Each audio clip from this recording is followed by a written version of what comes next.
Oftentimes, there's kind of like a green light moment, right? There's maybe somebody that either believed in you before you believed in yourself. Did you have one of those experiences? I have had tons of those. Oh, sing me a song in my favorite key. My husband really did. He said, you know, I bet you could do that. We set up a studio, got all the supplies, which in fact, you know, include things like squeegees and spatulas and fun pieces of glitter and lots of cool stuff.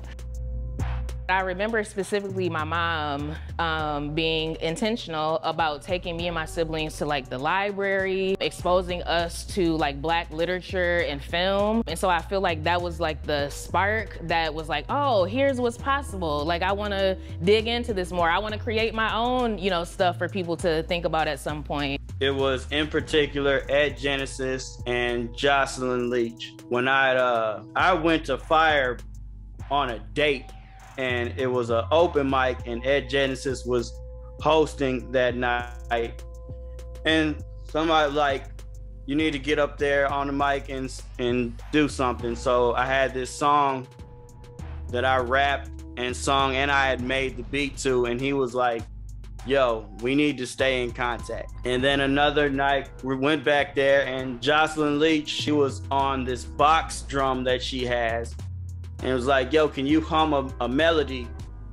And we just had this cipher going, and everybody felt so glad to just participate in that.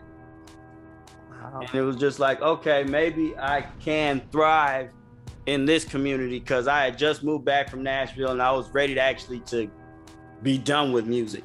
I know we grow from what we used to be, so I know this ain't where we supposed to be. And yes, my story's growing close to be the end, but I know there's still more to see. Thank you. I put the first piece together in a couple hours, in fact, and he came into the studio and he said, how'd you do that? And I said, I don't know. So, you know, it was kind of fun. It was like from there on, I thought, you know, well, he must think that that was pretty cool, so off we went. Can you tell me a little bit about Eric Hawkins? Yes, I'd be happy to.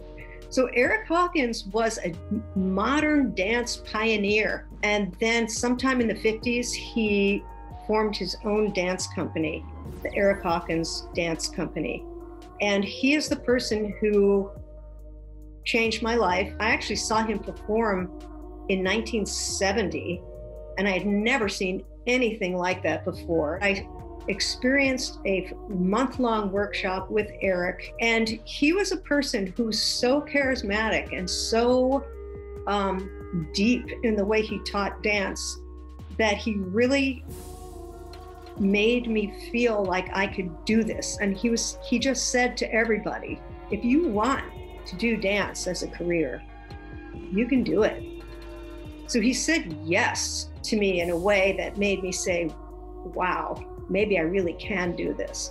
And I danced with him for 8 years, touring all over the country and all over the abroad. We went to Italy and France and a number of other places, and they were just amazing years. Tyree, was there ever a time in your life where you had somebody that believed in you even more than what you believed in yourself? There used to be a director of the Black Arts and Culture Center, Sid Ellis. Yeah.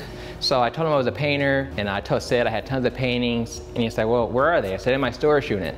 So I drive him to my storage unit, and he was like, yeah, brother, we gotta get you. We gotta get you in here. So that was my first art show ever with him, and that kept me connected with the BECC and doing different events around town. I'm guessing that people would say that you green-lighted them. You were the one that believed in them. Was there somebody that green-lighted you? So I think about choir director when I was like coming up in church, who I just was like, nope, I'm not singing the solo. I'm scared, like my voice is trembling, and they would just keep, you know, pushing me to do it. And I'm so glad that they never stopped. Tim Tarrantine, who is just like so dear to me, so grateful.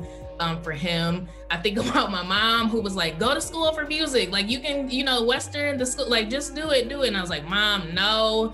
And then as soon as I, you know, graduated, here I am, like, recording this music and performing and all of that. So I'm glad that she just kept, you know, pushing that and like supporting. Like, she was in the front row at all the shows and bringing my aunts along with her and all of that. So I'm so grateful for that.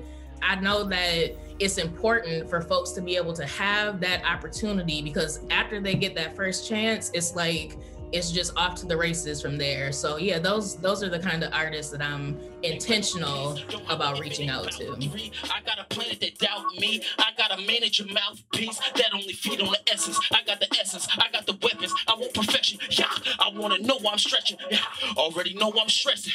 It be the sun and the moon. I feel too hot to be cold when it's June. I feel too hot when I open the shroom. Open the tomb. Put out a broom on a witch. Stick up a room with a stick. Poke on a dowel. I have you blessing the child. I have you repping the style. Yeah.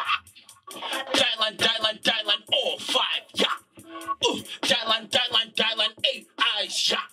Porter Merlot in the Val. You from Merlot when you scout. Merlot in the Val for the poor. Too lucky to cop out the store.